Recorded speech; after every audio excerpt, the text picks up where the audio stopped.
Hello friends, मैं हूं Rakesh Kapoor advocate और आप देख रहे हैं जुडिशियल कॉम्पिटिशन टाइम्स की लाइव सेशंस। आज के क्रैश कोर्स में हम लोग सिविल प्रोसीजर कोड को डिस्कस करेंगे और सिविल प्रोसीजर के जो मोस्ट इंपॉर्टेंट क्वेश्चंस हैं जिनका एग्जामिनेशन में आने की बहुत ज्यादा चांसेस है उनको डिस्कस करेंगे। अब ये क्वेश्चंस चाहे हायर जुडिशरी हो चाहे वो लोअर जुडिशरी हो, दोनों में ही इन क्वेश्चंस के आने की चांसेस बहुत ज्यादा है। ये क्वेश्चंस ऑलरेडी हमारी वेबसाइट judicialcompetitiontimes.in पर अवेलेबल हैं in the form of online mock test. अगर आप चाहें तो उसे सब्सक्राइब कर सकते हैं। सब्सक्रिप्शन का कॉस्ट भी बहुत कम है, बस 500 रुपए में आप इसे पर मंथ के बेसिस पर सब्सक्राइब कर सकते हैं। और कमाल की बात यह है कि हमारा ये ऑनलाइन मॉक टेस्ट इंडिया का सबसे एडवांस ऑनलाइन मॉक टेस्ट है। ये सिंपली कोई गूगल फॉर्म टाइप का नहीं है जो कि ऑनलाइन टेस्ट आप लोग देखते हैं, लेकिन ये इंडिया का सबसे एडवांस ऑनलाइन मॉक टेस्ट है जो कि आपकी MPPCSJ में या बाकी आपके प्रैक्टिस के लिए, आपको रैंक को चेक करने के लिए, आपका परफॉर्मेंस को चेक करने के लिए, ओवरऑल आप कहाँ हैं, कहाँ स्टैंड करते हैं, बाकी स्टूडेंट्स के कंपैरिजन में आप कहाँ पर स्टैंड कर रहे हैं, इन सभी चीज़ों को चेक करने के लिए भी आपके लिए ऑनलाइन मॉक टेस्ट बहुत अच्छा है। सिविल प्रोसीजर कोड अक्सर स्टूडेंट्स को ये परेशान करता है, लेकिन परेशानी का सबब नहीं है। ये बेसिकली है क्या कि स्टूडेंट्स उसको रटने की कोशिश करते हैं और कुछ दिनों बाद उसे भूल जाते हैं। बेसिकली आप उसको रटिए मत, उसके पीछे जो कंसेप्ट है उसको समझने की कोशिश कीजिए और यकीन मानिए आपको ये सब्जेक्ट बहुत इजी लगने लगेगा। ठीक है, तो इससे पहले हम आगे प्रोसीड करें, मेरा YouTube चैनल जो कि राकेश कपूर चैनल के नाम से, उसे सब्सक्राइब कर लीजिए, नोटिफिकेशन बेल को भी क्लिक कर लीजिए ताकि आने वाले सेशंस आपको मिलते रहें। तो चलिए बिना देरी किए आज के इस मॉडल पेपर को सॉल्व करते हैं और चेक करते हैं कि सिविल प्रोसीजर कोड कितना आसान है। तो चलिए स्टार्ट करते हैं आज के सेशन के साथ। तो ठीक है फ्रेंड्स, स्टार्ट करते हैं टेस्ट के साथ। मैंने ऑलरेडी अपने अकाउंट में लॉगिन कर लिया है। judicialcompetitiontimes.in के अकाउंट में मैं ऑलरेडी लॉग्ड इन हो चुका हूँ। ऑनलाइन मॉक टेस्ट को मैंने चूज कर लिया है। लैंग्वेज है इंग्लिश। सब्जेक्ट्स मेरे सामने विजिबल हो रहे हैं। सिविल प्रोसीजर कोड मैंने सेलेक्ट किया है। इसमें से मैं मॉडल पेपर नंबर 1 को सॉल्व करूंगा। मैंने इसको क्लिक कर दिया है। लेट अस सी, मॉडल पेपर नंबर मेरे सामने ओपन हो चुका है। यहाँ पर मुझे नंबर ऑफ अटेम्प्ट्स मुझे दिखा रहा है कि कितने नंबर ऑफ अटेम्प्ट्स मैं कर चुका हूँ। रैंक अगर मेरी कोई है तो मुझे वो भी यहाँ पर दिखाएगा, मेरा स्कोर भी दिखाएगा और कितने टोटल नंबर ऑफ पर्सन्स इसमें अपीयर हुए हैं और मेरा रैंक वहाँ पर कहाँ है वो भी मुझे यहाँ पर शो करेगा। तो चलिए इस टेस्ट के साथ स्टार्ट करते हैं। जब कभी भी कोई टेस्ट स्टार्ट होगा तो सबसे पहले आपको एक अलर्ट मिलेगा कि इसमें कोई नेगेटिव मार्किंग है या नहीं। इसमें नेगेटिव मार्किंग है तो हम कॉशियस हो जाएंगे कि हम इसमें हिट एंड ट्रायल नहीं करेंगे। टोटल नंबर ऑफ क्वेश्चंस मुझे यहाँ पर शो कर रहा है 25 क्वेश्चंस मेरे पास है 1। टाइमर यहाँ पर ऑलरेडी रन कर रहा है तो अकॉर्डिंगली मुझे इसको सॉल्व करना होगा। तो चलिए इस टेस्ट के साथ स्टार्ट करते हैं। पहला क्वेश्चन है मेरे पास, under which provision of CPC is a suit to set aside a decree on the ground of lack of territorial jurisdiction barred. Actual में ये क्वेश्चन नंबर जो लिया है ये है 21A से और 21A ये कहता है कि अगर किसी कोर्ट ने कोई मैटर डिसाइड कर दिया तो इस आधार पर उसको सेट असाइड नहीं कराया जा सकता कि उस पर्टिकुलर कोर्ट के पास उस मैटर को ट्राई करने का टेरिटोरियल जुरिसडिक्शन नहीं था। तो 4 ऑप्शंस हमें दिए हैं 21, 21A, 22 और 37। तो करेक्ट ऑप्शन हो गया B, 21A। इसको सेव कर लेते हैं, आगे बढ़ते हैं। सेकेंड क्वेश्चन हमारे पास है, attachment before judgment in a suit dismissed for default, non prosecution revives automatically on the registration of suit. देखिए, अगर मान लो किसी सूट में जजमेंट पास होने से पहले ही किसी प्रॉपर्टी को अटैच कर लिया गया, यानी अटैचमेंट बिफोर जजमेंट कर लिया गया हो और वो सूट डिसमिस हो जाता है ऑन डिफॉल्ट या नॉन प्रोसिक्यूशन जैसे डिफॉल्ट हो जाता है। अब अगर आप इस सूट को रेस्टोर करवाना चाहते हैं और सूट रेस्टोर भी हो जाता है तो क्या उसके आधार के ऊपर आपका जो अटैचमेंट था वो भी ऑटोमेटिकली रिस्टोर हो जाएगा? नहीं, वो ऑटोमेटिकली रिस्टोर नहीं होता, आपको स्पेशली उसके लिए अप्लाई करना पड़ता है। तो 4 ऑप्शंस है हमारे पास, true, partially true, false, none of above. तो करेक्ट आंसर हो गया फॉल्स, क्योंकि ऐसा नहीं होता, ऑटोमेटिकली रिस्टोर वो नहीं होता है। अगला है हमारे पास question, which final judgment order decree of the competent court among the following is a judgment in rem. देखिए, जजमेंट हमारे 2 कॉन्टेक्स्ट के होते हैं, एक जजमेंट इन रेम और दूसरा होता है judgement in पर्सोनम। Judgement in RAM जैसे कि आप लोग जानते हैं वो वर्ल्ड एट लार्ज को अफेक्ट करता है और जजमेंट इन पर्सोनम सिर्फ उन्हीं पार्टीज को अफेक्ट करता है जो उस सूट में पार्टी होती हैं। ठीक है, अब हमारे पास ये पूछा गया है हमसे कि इनमें से कौन सा डिक्री या कौन सा ऑर्डर या कौन सा जजमेंट जो है वो जजमेंट इन रेम है। तो 4 ऑप्शन है, जरा एक एक को देख लेते हैं कि इनमें से कोई जजमेंट इन रेम बनता है कि नहीं बनता है। पहला मनी सूट। मनी सूट में तो 2 पार्टी होती हैं, एक पर्सन दूसरे से रिकवर कर रहा होता है, तो सिर्फ वही लोग आपस में बाइंड होते हैं, बाकी को तो कोई लेना देना होता नहीं है। बी ऑप्शन देखते हैं, in a suit for the permanent injunction. Permanent injunction भी एक पर्टिकुलर इंडिविजुअल के अगेंस्ट आप मांगते हो कि आप ये काम करें या ये काम ना करें, यही तो मांगते हैं हम कोर्ट से कि इसको ऑर्डर पास किया जाए कि ये कोई काम करें या ना करें। तो बेसिकली हमारा इस तरह का इंजंक्शन हो गया। मैं अभी डिटेल में नहीं जा रहा हूं, मैं प्राइम एफएसआई मोटी मोटी तौर पर ओवरव्यू ले रहा हूं इस क्वेश्चन के हिसाब से ही। तो इसकी नेचर भी पर्सोनम हो गई।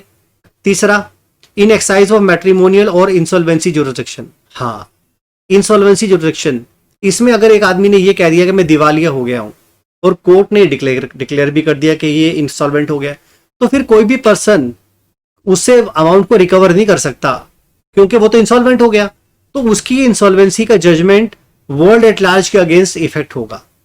ठीक है, तो इस तरह से हम लोग इसको टेस्ट कर सकते हैं कि कौन कौन से जजमेंट्स हमारे बेसिकली जजमेंट इन रेम है या जजमेंट इन पर्सोनम है। चलो इसको सेव कर लेते हैं और आगे प्रोसीड करते हैं। नेक्स्ट आते हैं क्वेश्चन नंबर 4 पर। In civil proceeding where a decree is silent in regard to the future interest, future interest shall be deemed to have been refused and a separate suit shall not lie. Meaning thereby, मान लीजिए कोई एक civil proceedings है और वहां पर कोई decree pass की गई है और डिक्री ने इंटरेस्ट के बारे में कुछ नहीं कहा। डिक्री में कोई भी बात नहीं है जो ये कह रही हो कि हम इसको इतना अमाउंट इंटरेस्ट के फॉर्म में दे रहे हैं या नहीं दे रहे हैं, इसके बारे में कुछ है नहीं। तो वहां पर ये मान लिया जाएगा कि कोर्ट ने इंटरेस्ट देने से मना कर दिया है। क्या ऐसा माने, क्या ये सच है? हाँ, ये एब्सोल्युटली ट्रू है, ऐसा ही होता है। अगर मान लो कहीं जजमेंट में, डिक्री में कहीं पर भी इंटरेस्ट के बारे में कोई बात नहीं लिखी है तो फिर यही माना जाता है जैसे कि कोर्ट ने उस इंटरेस्ट को देने से रिफ्यूज कर दिया। तो हमारे पास आंसर हुआ का ए। इसको भी सेव कर लेते हैं। नेक्स्ट आते हैं, in a suit for recovery of possession by the government who will sign the plaint. हाँ, एक्चुअल में क्या होता है कि अगर एक पार्टी गवर्नमेंट है और रिकवरी ऑफ पोजेशन के लिए सूट लेकर आ रही है गवर्नमेंट, तो वहां पर गवर्नमेंट ऑथराइज करती है, किसी पर्टिकुलर पर्सन को नॉमिनेट करती है कि आप सूट को यानी प्लेंट को आप साइन करोगे। तो हमारे पास ये दोनों बाकी सारे ऑप्शंस नहीं है, ना तो चीफ सेक्रेटरी है, ना डिस्ट्रिक्ट कलेक्टर है, ना गवर्नर ऑफ द स्टेट है, बल्कि वो पर्सन, अब इनमें से कोई भी पर्सन, इनमें से कोई भी हो सकता है जिसको नॉमिनेट किया गया हो। बेसिकली हमें यहाँ पर ये नहीं देखना कि डिस्ट्रिक्ट जज या डिस्ट्रिक्ट कलेक्टर या चीफ सेक्रेटरी है, नहीं। स्टेट गवर्नमेंट या गवर्नमेंट जिसको भी नॉमिनेट करेगी वही प्लेंट को साइन करेगा। ये है लॉजिक, ठीक है ना। चलिए इसको भी सेव कर लेते हैं, आगे बढ़ते हैं। After completion of trial the जज pronounce the judgment but did not sign the decree and transfer the. हुआ ये कि एक ट्रायल जब खत्म हुआ तो जज ने जजमेंट प्रोनाउंस कर दिया, डिक्री भी बना ली थी लेकिन साइन नहीं की थी, और इससे पहले कि वो साइन करता जज का ट्रांसफर हो गया। अब क्या इस डिक्री को जो नया सक्सेसर आ रहा है वो साइन कर सकता है? हाँ, प्रोविजन तो यही है कि वो साइन कर सकता है, जो भी उसकी जगह पर आएगा वो साइन कर लेगा। तो चलिए जरा ऑप्शंस देख लेते हैं हमारे पास क्या क्या ऑप्शंस हैं। पहला ऑप्शन है the decree prepared can be side by the newly posted जज। हाँ, ये एक ऑप्शन हो सकता है, लेकिन हम इसे क्वेश्चन में रख लेते हैं, बाकियों को भी रीड कर लेते हैं क्योंकि हमें ऑप्शन सारे पढ़ने चाहिए। हो सकते हैं कि बाकी ऑप्शंस हमारे पास कोई ज्यादा अप्रोप्रिएट हो इस कंपेयर टू दैट वन। तो ऐसा नहीं है कि अगर आपको ये लग रहा हो कि मेरा पहला ऑप्शन मेरा करेक्ट हो गया तो मैं उसी को लेकर चलूंगा, बाकियों को मैं नहीं देखूंगा, मुझे बाकियों को भी देखना चाहिए। The decree prepared is sent for the approval of the high court, नहीं, ये ऑप्शन नहीं है। The decree is sent for the signature of the court to which the trial court is subordinate, ये भी नहीं है। द जज has to rehear the argument in the suit, ये वो वाला कंडीशन ही नहीं है जहां पर रीहियरिंग करनी पड़े। तो हमारे पास ऑप्शन हो गया 6 का ए। आगे बढ़ते हैं। In a suit for the recovery of money based under mortgage interest is awarded to the plaintiff. देखो ऐसा होता है, मान लो किसी पर्सन ने कोई भी मनी बोरो कर ली और उसने उसके रिलेशन में कोई मॉर्गेज भी रखा था, तो वहां पर जो इंटरेस्ट लगेगा कितने अमाउंट पे लगेगा? देखिए जितना प्रिंसिपल अमाउंट होता है उसी पे इंटरेस्ट लगता है, बाकियों पे तो लगता नहीं है। तो हम ऑप्शंस देख लेते हैं हमारे पास कौन कौन सा है। On the principal amount found due on the mortgage, number 1। On the value of the mortgage property, number 2।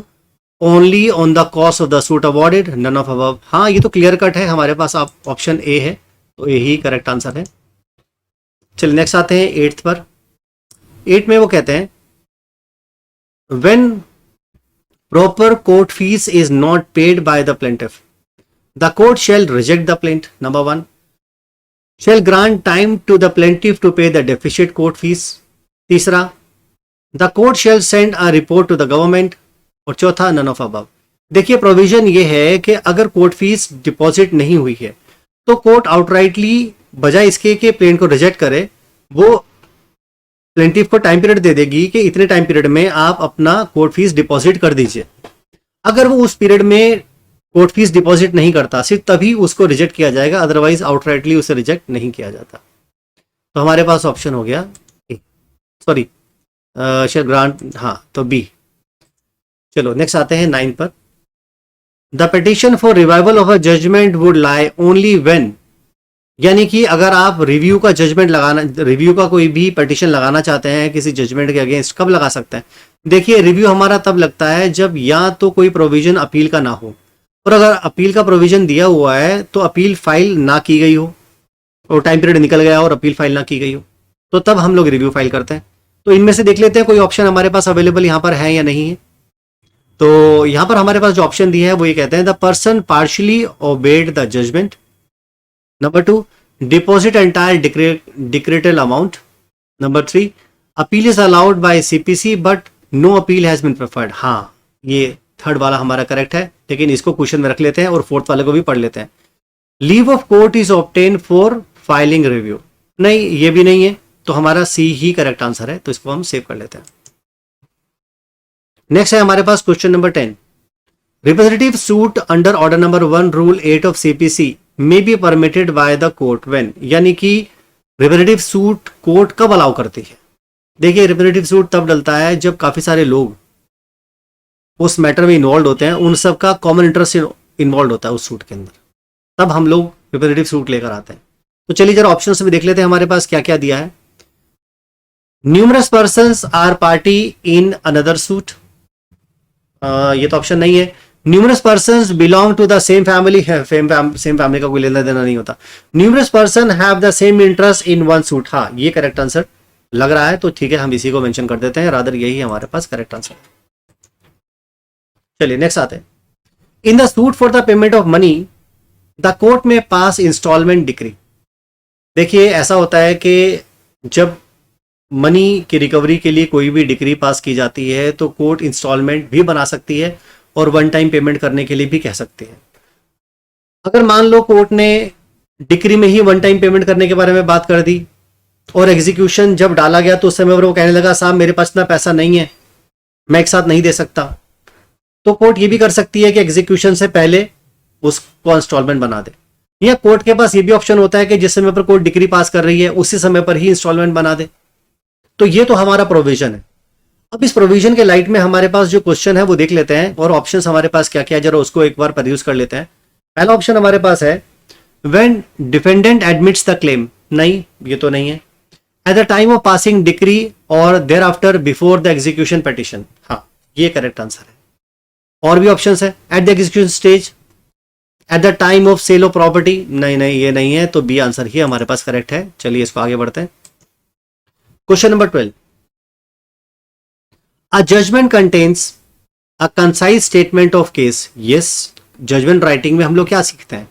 Brief facts of the case, point to be determined या points of determination, फिर points का determination करते हैं हम लोग, फिर हम last में conclusion देते हैं। यही तो 4 points होते हैं ना। तो चला इसमें देख लेते हैं जजमेंट में क्या क्या है। पहला उन्होंने कहा है कंसाइज स्टेटमेंट केस का, हाँ होना चाहिए, बिल्कुल सही है। दूसरा decision on the point of determination and the reason thereof, बिल्कुल ये भी है। और पॉइंट्स फॉर डिटर्मिनेशन, बिल्कुल ये भी सही है, यानी कि ऑल ऑफ अबव हमारा करेक्ट आंसर हो गया। चलो आगे बढ़ते हैं। नेक्स्ट है question number 13। What is the distinction between injunction order and attachment order. Basically हमें यहाँ पर डिस्कस करना है अटैचमेंट ऑर्डर का और जो आपका अटैचमेंट ऑर्डर और इंजंक्शन ऑर्डर, उन दोनों के बीच डिफरेंस देखना है। तो पहले वाला देख लेते हैं, एक ऑप्शन को देख लेते हैं। देयर इज नो डिस्टिंक्शन, नहीं, ऐसा कहना तो गलत है कि दोनों के बीच में कोई भी डिस्टिंक्शन नहीं है, क्योंकि डिस्टिंक्शन तो होता है। Injunction order binds not only the parties to the suit but also third parties, and whereas the attachment order binds only the party to the suit. ये तो रिवर्स बता दिया उन्होंने, ये तो उल्टा हो गया, तो ये नहीं है। तीसरा, injunction order binds only party to the suit and whereas the attachment order not only bind the party to the suit but also the third party. हाँ, ये करेक्ट आंसर है, तो इसका करेक्ट आंसर हुआ सी। चलो आगे बढ़ते हैं। Question that can be determined bye the court executing the decree is, number 1, relating to execution alone, relating to discharge alone, relating to part payment alone, relating to execution, discharge और satisfaction। देखो, आप सब लोग जानते हो जो executing court होती है वो तीन तरह के मैटर्स को डिसाइड कर सकती है, तीन तरह के क्वेश्चंस को डिसाइड कर सकती है। पहला एग्जीक्यूशन, दूसरा डिस्चार्ज और तीसरा सेटिस्फैक्शन। और यही हमारा करेक्ट आंसर है जो कि डी में मेंशन भी किया है। Question number 15, section 89 of the civil procedure relates to, आप सब लोग जानते हो सेक्शन नंबर 89 बेसिकली जहां पर भी आउट ऑफ कोर्ट सेटलमेंट होता है उससे रिलेटेड है। तो आउट ऑफ कोर्ट सेटलमेंट तो पॉइंट नंबर डी में दिया है, लेकिन ए बी सी को भी देख लेते हैं। सप्लीमेंटल प्रोसीडिंग्स इन ए सूट, ना सूट बाय इंडिजेंट पर्सन, ये भी नहीं है। एग्जीक्यूशन ऑफ डिक्री, ये भी नहीं है। तो हमारे पास आंसर हुआ D. Next, what is the meaning of restitution? Restitution का मतलब होता है जो चीज भी आपने ले ली है उसे वापस लौटा देना, यानी कि आपको पार्टीज कंसर्न को ओरिजिनल पोजीशन में लेकर आना है, जिस पोजीशन में वो लोग ओरिजिनली थे। लेकिन कब, मान लो कोई भी डिग्री पास हुई, उस डिग्री की कोई अपील डली, उसका कोई रिवीजन डला, उसका कोई रिव्यू डल गया, और वो जो डिग्री नीचे पास की गई थी उसको इस रिव्यू, रिवीजन, अपील में रिवर्स कर दिया गया, उसको चेंज कर दिया गया, उसे मॉडिफाई कर दिया गया। अब उस मॉडिफिकेशन की वजह से जो भी प्रॉपर्टी निचली अदालत ने किसी पर्सन को देने के बारे में बात की थी, तो इस रिव्यू की वजह से या रिवीजन की वजह से, अपील की वजह से वो उसे वापस लौटानी पड़ सकती है। इसी को हम कहते हैं रेस्टोरेशन। इसके बारे में प्रोविजन 144 में दिया है। तो चलिए जरा ऑप्शंस देख लेते हैं हमारे पास क्या क्या ऑप्शंस है। 16 के 4 ऑप्शन है। Dispossessing a person in occupation of a suit property, दूसरा readjudication of the claim, तीसरा रेस्टोरेशन ऑफ सूट, चौथा restoration to the part on modification, variation और रिवर्सल ऑफ द डिग्री। बिल्कुल सही बात है। तो जब कभी भी आपकी कोई डिग्री मॉडिफाई हो जाए, वेरी हो जाए, रिवर्स हो जाए, तो नेचुरली हमें क्या करना पड़ता है, हम लोगों को रेस्टोरेशन करना पड़ता है, और यही प्रोविजन हमें यहां पर मेंशन किया हुआ है। तो चलिए आगे बढ़ते हैं। If no time is prescribed in order for carrying out the amendment, which is period within which the amendment is carried out under the order number 6 rule 18 of the civil procedure. तो basically हमारे पास order number 6 rule 18 में अगर कोई time period ना दिया हो तो फिर 14 दिन हमको कैलकुलेट करना होता है, तो 14 डेज। ये सब स्पेसिफिकली मेंशन किया है, इसमें कुछ खास लॉजिक नहीं है, सिर्फ प्रोसीजर की बात है। ऑर्डर नंबर 6 रूल 18 में स्पेशली मेंशन किया है कि कोई टाइम पीरियड ना मेंशन किया गया हो अमेंडमेंट के लिए, तो फिर हम उसको 14 डेज को कैलकुलेट कर लेते हैं। चलिए नेक्स्ट आता है। Can a suit be laid after withdrawal of the same? मान लो आपने विड्रॉ कर लिया सूट, फिर क्या करें, क्या दोबारा से ला सकते हैं? तो ये ऑप्शंस देख लेते हैं हमारे पास क्या क्या ऑप्शंस दिए, उनके हिसाब से हमें पता चल जाएगा क्या क्या ऑप्शंस है। पहला कहता है नो, दूसरा कहता है यस, तीसरा कहता है yes if the permission is obtain from the court at the time of withdrawal with the liberty to file fresh suit, yes subject to the condition that the course of action for both the cases are identical. देखो, अगर आपने court से permission मांग ली है कि हम इस suit को दोबारा से फाइल करना चाहते हैं, आप हमें परमिट कर दीजिए, लेकिन फिलहाल हम इसे विड्रॉ करना चाहते हैं। क्योंकि कई बार ये होता है कि आप जब सूट फाइल करते हो तो वो सूट में कोई ऐसा डिफेक्ट होता है कि जिसकी वजह से आपका सूट फेल ही हो जाना है। तो पार्टी सोचती है कि मैं इसे विड्रॉ कर लेती हूँ और फिर मैं इसको फ्रेश, उस डिफेक्ट को रिमूव करके दोबारा से फ्रेश सूट ले आऊंगे। तो नॉर्मली हम इसी तरह से इसको विड्रॉ कर लेते हैं ताकि हम उसके डिफेक्ट्स रिमूव करके फ्रेश फाइल कर लें। इसके बारे में प्रोविजन ऑलरेडी हमारे पास 18 क्वेश्चन में जो डिस्कस किया है उसी के बारे में बात कर रहे हैं। चलिए नेक्स्ट आते हैं। वेदर अ जूनियर सिविल जज court on its own or on the suo motu direct addition of a party whom it consider necessary party to the suit। तो क्या सिविल जज suo motu किसी पार्टी को add कर सकता है अगर उनको लगता है कि ये पार्टी नेसेसरी है? हाँ, ऐसा कोई बार तो है नहीं, कर सकते हैं, सिविल जज भी कर सकते हैं। एडिशनल पार्टीज को अगर लगता है नेसेसरी पार्टी है तो ऐड कर सकते हैं, नो प्रॉब्लम। नेक्स्ट है हमारे पास, suppose if the court of the senior civil जज tries a suit which is triable by the court of the junior civil division. तो क्या ऐसी डिग्री क्या वैलिड होती है? हाँ जी, वैलिड होती है, कोई दिक्कत नहीं है, इसमें कर सकते हैं, ऐसा कोई बार नहीं है। आगे 21, where a judgment debtor has been committed to the civil prison, he may be released therefrom। मान लो जजमेंट डेटर को सिविल प्रिजन में कमिट किया गया है, लेकिन हम उसको रिलीज कर सकते हैं, उसमें से किन किन आधारों पर कर सकते हैं? Number 1, by the state government on the ground of existence of the infection disease. क्या ये बात सही है? हाँ, स्टेट गवर्नमेंट देखो 2 आधारों पर कर सकता है। अगर तो कॉन्टेजियस डिजीज हो नंबर 1, या कोई इन्फेक्शियस डिजीज हो, तो स्टेट गवर्नमेंट इन आधारों के ऊपर एक रिकमेंडेशन दे सकती है कि भाई इन्हें जेल में से छोड़ दो। और जो कोर्ट होती है वो कोर्ट सीरियस इलनेस के ग्राउंड के ऊपर छोड़ सकती है। तो यही बातें इन्होंने यहां पर तीनों मेंशन की हैं, तो करेक्ट आंसर हो गया हमारे पास डी। चलिए आगे बढ़ते हैं। नेक्स्ट क्वेश्चन है हमारे पास question number 22, a suit to obtain an urgent और immediate relief against the government और a public office may be restituted in respect of act purporting to be done by the public officer in his official capacity। तो कभी कभी क्या होता है कि देखो एक्चुअल में हमारे पास एक सेक्शन है, सेक्शन नंबर 80, और वो ये कहता है कि हमको गवर्नमेंट के अगेंस्ट अगर हम कोई भी ला रहे हैं, एक्शन कर रहे हैं, सूट लेकर आ रहे हैं, तो हमें उनको एक नोटिस देना पड़ता है, सेक्शन नंबर 80 का नोटिस। लेकिन अगर मान लो मामला बड़ा अर्जेंट नेचर का हो और हम इतने में नोटिस दें और हमें कोई ऐसा इरिपेरेबल डैमेज हो जाए जो कि ठीक ही नहीं हो सकता, या हमारा जो पर्पस था वो नोटिस देकर ही वेशिएट हो जाए, तो उस समय तो फिर नोटिस देने का कोई फायदा नहीं है। तो ये पर्पस है और यही हमारा क्वेश्चन का लॉजिक भी है। तो चलिए जरा समझ लेते हैं यहां पर ऑप्शंस में क्या क्या दिया है। ऑप्शंस में दिया है उन्होंने, without serving any notice under section number 81 of the code. हाँ कर सकते हैं, लेकिन अब ये अपने आप में पूरी तरह से करेक्ट नहीं है। All due service under section 80 of the CPC with the leave of a court without serving any notice under section 80 of the civil procedure। हाँ ये है, अगर आप कोर्ट से परमिशन ले लेते हो फिर आपको नोटिस देने की जरूरत नहीं है। अगर अर्जेंट केसेस है, इमीडिएट रिलीफ रिक्वायर्ड है, तो कोर्ट की परमिशन के बाद बिना नोटिस दिए भी आप उस मैटर के, उस गवर्नमेंट के अगेंस्ट आप मैटर ला सकते हो। नेक्स्ट क्वेश्चन है हमारे पास, हाउएवर नेक्स्ट क्वेश्चन है हमारे पास question number 23, a woman who due to the custom and the manners of the country ought not to be compelled to appear in the public are exempted from the personal appearance in a court। वो कहते हैं यहां पर मान लो कोई lady ऐसी है, पर्दानशी lady है, और उसके कस्टम्स और यूसेजेस को अलाउ नहीं कर रहे कि वो पब्लिक में आए, तो क्या ये स्टेटमेंट सही है? हाँ ये बात तो सही है। कोर्ट ऐसे पर्सन कंसर्न की लेडी की पर्सनल अटेंडेंस डिस्पेंस विद कर सकती है अगर वो पर्दानशी लेडी है तो।